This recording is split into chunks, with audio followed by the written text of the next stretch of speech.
First contact fallout. High Counselor Vexra's crystalline appendages chimed softly against each other as she studied the holographic display before her.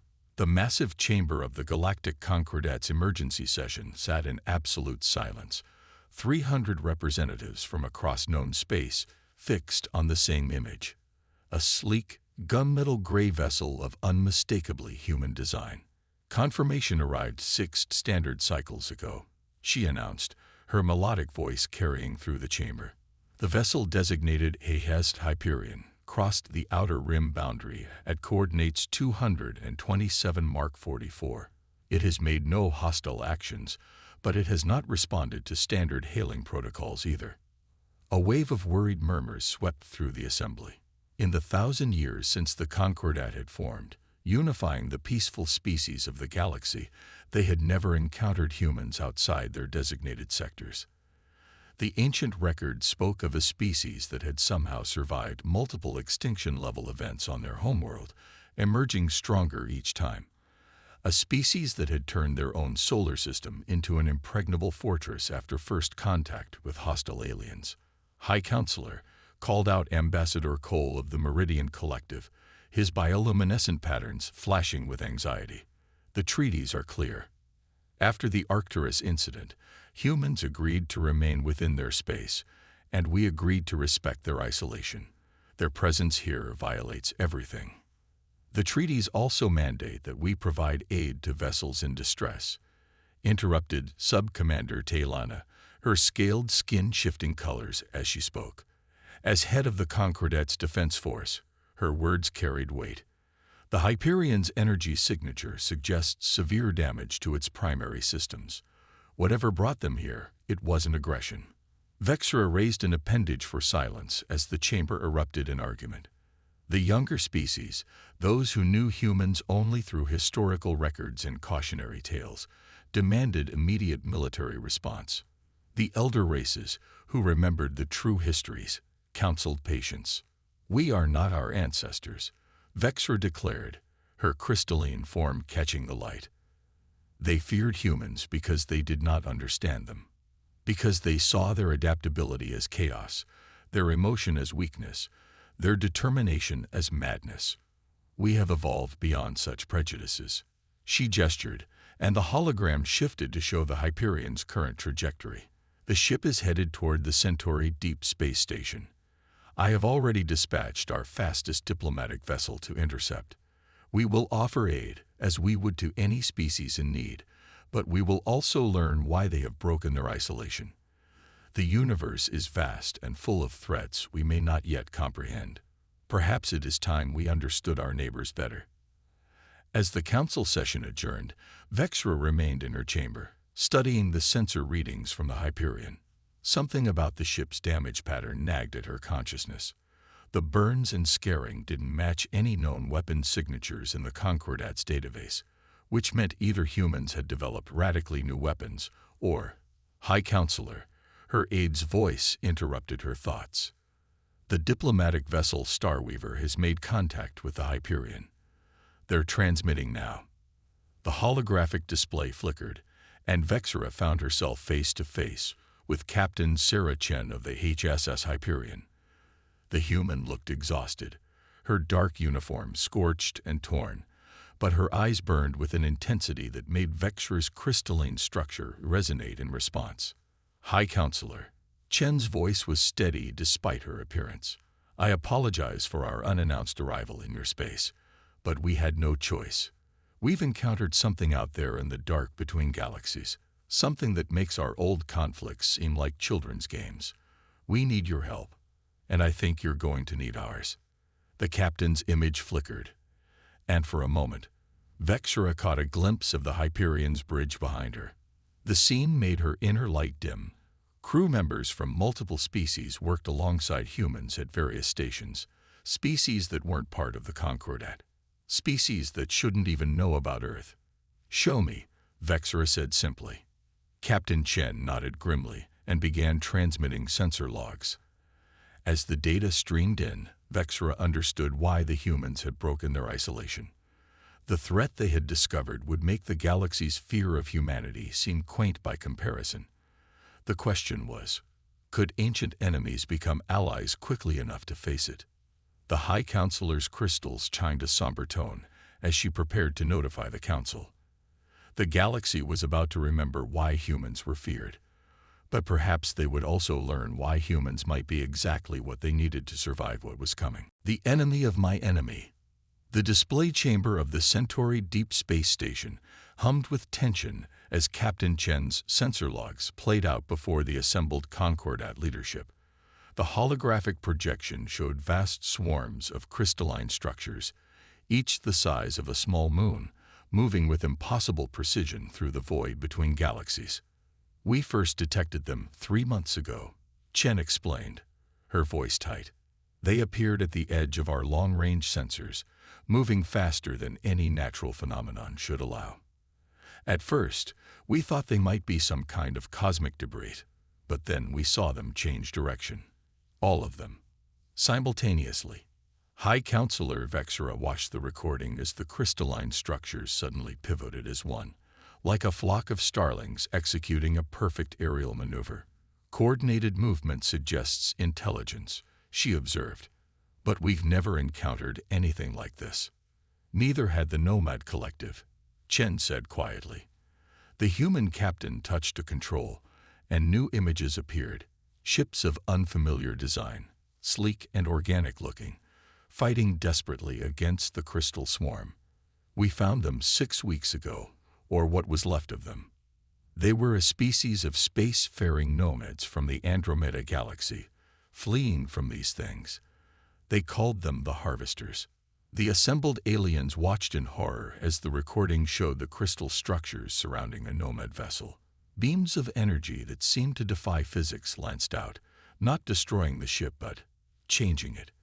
The organic hull material crystallized, its crew trapped inside as their vessel became part of the swarm. The nomads had been running for the equivalent of 30 Earth years, Chen continued. They told us the Harvesters had already consumed 3 galaxies, converting all matter they encounter into more of themselves. They're not just destroying civilizations, they're erasing them from existence. Sub-Commander Taylana's scales had shifted to a pale gray of fear. How did you escape? Our sensors showed severe damage to the Hyperion. A grim smile crossed Chen's face. We didn't just escape. We fought back. She brought up new footage, showing the Hyperion engaging one of the smaller crystal structures. The nomads had never considered actually attacking the Harvesters. They believed it was impossible. But humans, we have a habit of attempting the impossible. The recording showed the Hyperion executing a series of maneuvers that seemed to defy the laws of physics themselves, each move precisely calculated to stay just ahead of the crystallizing beams. We discovered their energy weapons have a precise frequency, if you can match it exactly and reverse the phase. The Hyperion in the recording fired a concentrated burst of energy. The crystal structure it hit shattered like glass. You found their weakness. Vexera's crystalline form brightened with hope. One of them, Chen corrected. But we also found something worse. Show them, Dr. Patel. A human scientist stepped forward, her dark skin contrasting with her pristine white uniform. The Harvesters aren't just converting matter, she explained, bringing up complex sensor readings. They're optimizing it. Each generation of their structures is more efficient, more adaptable than the last. They're learning, and based on our calculations of their advancement rate. She paused, looking grim. They'll reach the edge of Concordat space in less than 6 months. The chamber erupted in panic. Species that had evolved over millions of years to be peaceful found themselves facing an enemy that peace could not deter. The Concordat had no standing military, no weapons of mass destruction, no combat experience. That's why we're here. Chen's voice cut through the chaos. Humanity has spent centuries preparing for wars we hoped would never come. We've developed technologies, strategies, and weapons that the galaxy has never seen. But even we can't fight this alone. The Harvesters adapt too quickly for any single approach to work for long. She turned to face Vexera directly. The Concordat has the most advanced scientific minds in the galaxy. You understand principles of physics that we're only beginning to grasp. Together, we might have a chance. Apart, she let the thought hang in the air. Vexra moved to the center of the chamber, her crystalline form resonating with deep harmonics that commanded attention. Our ancestors feared humanity's capacity for violence, their unpredictability, their relentless drive to overcome any obstacle. Perhaps it is time we recognize these traits not as threats, but as assets we desperately need. She turned to Captain Chen. The Concordat accepts your offer of alliance, Captain, but we must act quickly. If the Harvesters are truly learning with each encounter, then every engagement must count. We cannot afford to waste resources on failed strategies. Chen nodded, relief visible on her face. We've already begun analyzing the data from our successful attack.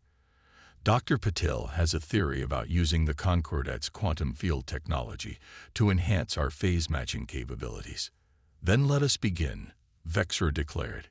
It seems humanity's reputation for turning the impossible into the inevitable is about to be tested. As the chamber cleared and teams of human and alien scientists began their work, Vexra noticed Captain Chen standing alone, studying the holographic display of the crystal swarm. You haven't told us everything, have you, Captain? She asked quietly. Chen's expression remained neutral, but her eyes betrayed a deeper worry. No, High Counselor, but some truths are better discovered slowly. For now, let's focus on surviving long enough to worry about the rest. Vexra's crystals chimed in agreement, but as she left the chamber, she couldn't shake the feeling that humanity's appearance in Concordat space was more than just fortunate timing. The galaxy was about to change forever. She just wasn't sure if it would be the Harvesters or humanity who would change it more. Turning point. 3 weeks after the Alliance was formed, the combined human Concordat defense fleet hung in the darkness near the Ta city boundary. 20 ships of Concordat design, their hulls gleaming with iridescent quantum field generators, flanked the 5 human vessels that had answered the Hyperion's call. The human ships looked almost primitive in comparison, their dark hulls scared and angular, but they radiated a quiet menace that even their allies found unsettling. Attack swarm detected on long-range sensors, announced Lieutenant Zara Nash from the Hyperion's tactical station. Composition matches previous encounters. 3 primary structures with supporting fragments. Captain Chen studied the tactical display, where Dr. Patel and her Concordat counterpart, Science Director Ixel, had added new overlay patterns showing quantum probability waves. Status of the resonance network. Concordat vessels report quantum field synchronization at 97%. Ixel's holographic form shimmered as they spoke. The theoretical model suggests this should amplify your phase-matching capabilities by a factor of 10. Theoretical being the operative word, Chen muttered. She opened a channel to the fleet. All vessels, this is Captain Chen. We've trained for this, but remember, the Harvesters adapt quickly. If you see them changing tactics, don't wait for orders. React and report. Chen out. The crystal swarm emerged from hyperspace exactly where predicted, their surfaces catching starlight like facets of a massive diamond. But something was different this time. The smaller fragments moved with new patterns, forming geometric shapes that seemed to twist in impossible ways. Energy spike. Nash called out. There. The space between the fleet and the Harvesters suddenly folded, distance becoming meaningless as the crystal structures simply appeared among the Allied ships. 3 Concordat vessels vanished instantly, their quantum fields shattering under the strain of the spatial distortion. They've learned to manipulate spacetime. Ixel's hologram flickered with distress. Our quantum field technology, they're already adapting to it. All ships, emergency protocol Omega. Chen's voice cut through the chaos. Execute random microjumps. Maintain fluid formation. The human vessels responded instantly, blinking in and out of space in an erratic dance that somehow maintained perfect coordination. The surviving Concordat ships, after a moment's hesitation, followed suit. The harvesters' crystalline beams sliced through empty space as their targets refused to stay still.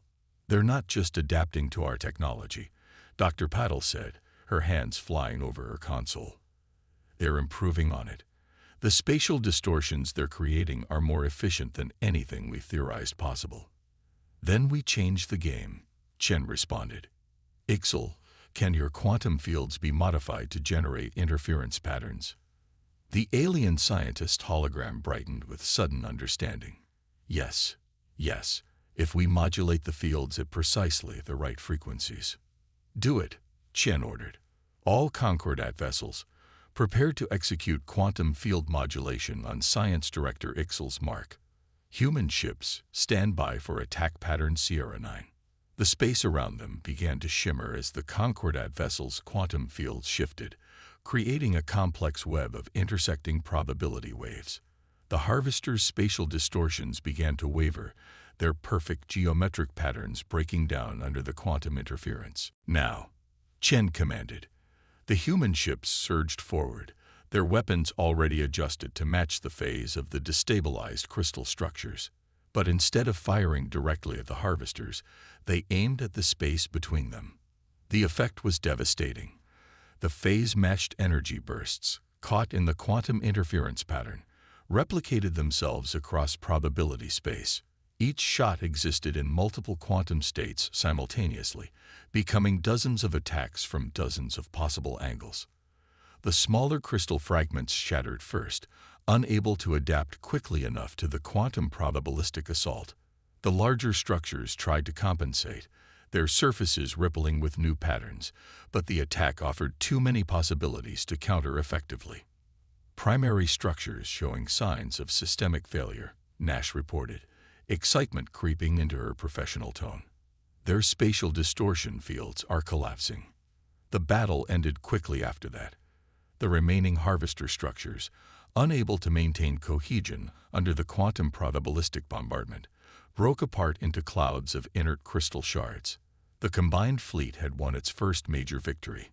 But as the crews began their damage assessment, Dr. Patel made a disturbing discovery.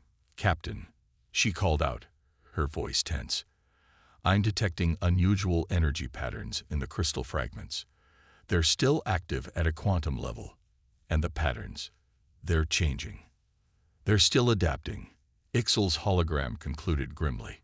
"Even in defeat, they're learning from us. Next time we'll have something new for them," Chen interrupted. "That's humanity's real strength. We don't just adapt to survive. We adapt to win." As if in response to her words, the quantum sensors suddenly registered a massive surge of activity from the crystal debris field. The fragments began to pulse with an inner light, broadcasting a signal into deep space. "They're calling for reinforcements," Ixel whispered. Chen's expression hardened as she watched the signal propagate across space. "No," she said quietly. "They're not calling for reinforcements. They're sharing what they learned about us." She turned to face the assembled bridge crew, human and alien alike. "This wasn't just a test of our tactics, it was a test of our cooperation. And now they know that humans and the Concordat can work together effectively." "Which means?" Nash asked, though her expression suggested she already knew the answer. "Which means," Chen replied, "the real war is about to begin." The human factor. The holographic war room aboard the Centauri Deep Space Station had become a symphony of controlled chaos. Displays showed real-time updates from across 3 sectors as waves of harvester forces pushed against the defensive lines. The crystal entities had returned in overwhelming numbers, their structures now incorporating elements of both human and Concordat technology. Dr. Paddle stood before the assembled War Council, her usual pristine lab coat showing signs of wear after weeks without rest. "The harvesters aren't just copying our technology anymore," she explained, bringing up a complex simulation. "They're evolving it. Every encounter makes them stronger, more efficient. They're learning at an exponential rate." "Then we have already lost," declared Admiral Koth of the Meridian Collective, his bioluminescent patterns pulsing with despair. We cannot hope to match their rate of adaptation. No, Captain Chen interjected, stepping forward. We're not trying to match them. We're trying to understand them. She nodded to Dr. Patel, who brought up new data streams. We've been analyzing the harvesters' behavior patterns, Chen continued. They're perfectly logical, incredibly efficient, and utterly predictable, if you know how to look. And that's their weakness. High Counselor Vexor's crystalline form shifted with interest. Explain, Captain. The harvesters process information like living quantum computers, Chen said. Every action they take is the result of countless calculations to determine the optimal response. But optimal isn't always best. Sometimes, she smiled slightly, sometimes you need to be wrong to be right. She gestured, and the display showed footage from recent battles. Look at their attack patterns. When we succeed, it's not because we outcalculated them. It's because we did something they considered suboptimal. Something emotional. Something human. Dr. Petal took over, highlighting specific encounters. The harvesters adapt to maximize efficiency, but they can't understand or predict actions that don't follow logical patterns. Lieutenant Nash's improvised maneuver at Proxima Beta, the seemingly random targeting patterns of the Hyperion at Ta City, even the fear response of the Concordat ships that scattered during the first ambush. These illogical actions created opportunities the harvesters couldn't anticipate. You're suggesting we embrace chaos. Sub-Commander Taylana's scales rippled with skepticism. I'm suggesting we embrace humanity, Chen corrected. All those traits your people once feared about us. Our unpredictability, our emotion-driven decisions, our willingness to take illogical risks. They're exactly what the harvesters can't comprehend or counter. The room erupted in discussion, but fell silent as Dr. Patel brought up a new simulation. We've developed a strategy based on this principle. Instead of trying to match the harvester's computational power, we introduce controlled uncertainty into our operations. Human intuition guided by Concordat precision. The simulation showed ships moving in patterns that seemed random but contained subtle underlying order. Attack formations that appeared to break apart but reformed in unexpected ways. Targeting solutions that prioritized emotional impact over mathematical efficiency. It's not just about military tactics, Chen added. We need to apply this principle to everything. Research, development, logistics. The harvesters adapt by analyzing patterns, so we give them patterns that lead nowhere while hiding our true intentions in what they dismiss as errors. High Counselor Vexora studied the simulation carefully. You're proposing we fight them with art rather than mathematics. Exactly. Chen smiled. Art, intuition, emotion. The things that make us sentient rather than just intelligent. The harvesters are perfect machines, but they've never encountered true creativity. As if to punctuate her words, alarms suddenly blared throughout the station. Lieutenant Nash's voice came over the comm. Multiple harvester signatures detected. They're using a new form of spatial distortion we haven't seen before. The tactical display showed a massive crystal structure emerging from what looked like a tear in space itself. But something was different about this one. Its surface patterns were chaotic, almost organic in nature. They're trying to adapt to our unpredictability, Dr. Patel whispered, watching the readings. They're attempting to generate randomness through computational means. But it's still just simulation, Chen said firmly. They can approximate chaos, but they can't feel it. They can't embrace it. She turned to the assembled council. This is our moment. They're vulnerable because they're trying to be something they're not. We need to strike now, while they're still learning how to be unpredictable. High Counselor Vexor's crystals chimed in a complex harmony. You're asking us to abandon millennia of logical, structured approach to warfare, to trust in human instinct over proven methodology. Yes, Chen said simply, because the harvesters have already mastered logical warfare. They've already learned to counter structured approaches. What they've never faced is the beautiful chaos of organic life fighting for survival. They've never dealt with beings who will reject the optimal solution because it doesn't feel right. The station shuddered as the first attacks began. The crystal structure's chaotic surface began generating equally chaotic energy patterns, but there was something artificial about their randomness, like a computer's attempt to simulate jazz. "The choice is yours," Chen told the council. "We can fight them with logic and lose, or fight them with life itself. Messy, emotional, unpredictable life. And show them why organic beings have survived countless attempts at extinction." As if in answer, High Counselor Vexra began resonating at a frequency that made every human in the room feel strangely energized. "Perhaps," she said, her crystalline form glowing brightly, "it is time we remembered that even the most ordered species in the galaxy evolved from chaos." She turned to Chen. "Teach us, Captain. Teach us how to embrace the beautiful chaos of being alive." The station rocked with another impact, but now there was hope in the war room. They had found not just a weakness in the enemy, but a strength in themselves. The question was, could they implement their strategy before the harvesters adapted again? Legacy. The combined fleet assembled at the edge of the Oort cloud presented a sight unprecedented in galactic history. 500 ships of Concordat design moved in fluid, seemingly random patterns, their quantum fields pulsing with possibilities. Among them, 70 human vessels prowled like predators, their dark hulls now adorned with crystalline growths that somehow made them look even more dangerous. On the Hyperion's bridge, Captain Chen watched the tactical display as the greatest harvester swarm yet approached their position. The crystal entities had evolved far beyond their original forms, their structures now incorporating impossible geometries and spatial distortions that hurt the eye to look at. "They're beautiful in their way," Dr. Patil observed, standing beside her captain. "Perfect crystalline intelligence, endlessly evolving toward optimal efficiency." She paused, smiling slightly.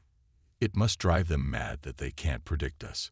"Final preparations are complete," Lieutenant Nash reported from Tactical. "All ships report ready for Operation Chaos Dance." Chen nodded, then opened a channel to the fleet. "This is Captain Chen. In the 3 months since we discovered the Harvester's weakness to unpredictability, every one of you, human and Concordat alike, has trained to fight not just with your weapons and technology, but with your instincts and emotions. Today we put it all to the test." She paused, looking at the massive crystal swarm approaching their position. "The Harvesters think they've learned to counter our chaos by simulating unpredictability. But you can't simulate the true randomness of life. You can't calculate the power of hope, or fear, or determination. Today, we show them the difference between processing life and living it." Chen out. The first wave of harvester structures entered weapons range, their surfaces rippling with chaotic patterns that mimicked organic randomness. But there was still a subtle rhythm to their movements, an underlying logic that betrayed their true nature. "All ships, execute Dance Protocol Alpha," Chen commanded. "And remember, feel, don't think." The battle that followed defied traditional military analysis. Concordat ships moved in patterns based on ancient art forms, their quantum fields modulated by emotional responses rather than tactical calculations. Human vessels executed maneuvers inspired by everything from ballet to street dancing, their seemingly erratic movements forming a deadly choreography. The Harvesters tried to adapt, their crystal structures morphing and shifting to match the chaos before them. But every time they thought they'd found the pattern, it would change, not according to any algorithm, but because someone got scared or angry, or had a crazy idea they just had to try. "They're trying to predict us," Dr. Patil announced, watching the sensor readings. "Their adaptation rate is incredible, but," she grinned, "they're always one emotion behind." "Now for the real test," Chen said. "Signal the Concordat ships. Begin emotional resonance." High Counselor Vexra's voice came over the comm, initiating harmonic synchronization. "May the music of life itself be our weapon." The quantum fields of the Concordat ships began to pulse in rhythm with the emotional states of their crews. Fear, hope, determination, even joy, all translated into quantum probability waves that ripple through space. The human ships added their own chaos to the mix, their crystalline modifications amplifying and randomizing the quantum effects. The Harvester's perfect formations began to break down as they encountered something they couldn't process, the quantum manifestation of pure emotion, amplified and weaponized by technology they thought they'd mastered. Their adaptation algorithms are failing, Nash reported excitedly. They can't find a pattern because there isn't one. It's pure feeling given form. The crystal structures started to fragment, their attempts to simulate chaos collapsing under the weight of genuine randomness. Some tried to retreat, others attempted to maintain their logical patterns, but all of them began to show signs of systemic failure. They're not just failing, Dr. Patil observed, studying her readings. They're experiencing confusion. I think we might have actually made them feel something. The battle reached its crescendo as the combined fleet executed their final movement, a massive, coordinated yet completely improvised maneuver that Chen had dubbed the Last Dance. Ships moved in ways that made no tactical sense but felt right to their crews, their weapons firing patterns guided by intuition rather than targeting computers. The Harvester swarm, caught in a quantum storm of pure emotion and genuine chaos, finally shattered. The crystal structures, unable to process or adapt to the true randomness of organic life, broke apart into clouds of inner fragments. As the debris field cooled, High Counselor Vexra's hologram appeared on the Hyperion's bridge. It seems, Captain, that the galaxy's fear of humanity's chaos was indeed misplaced. We feared what we should have embraced.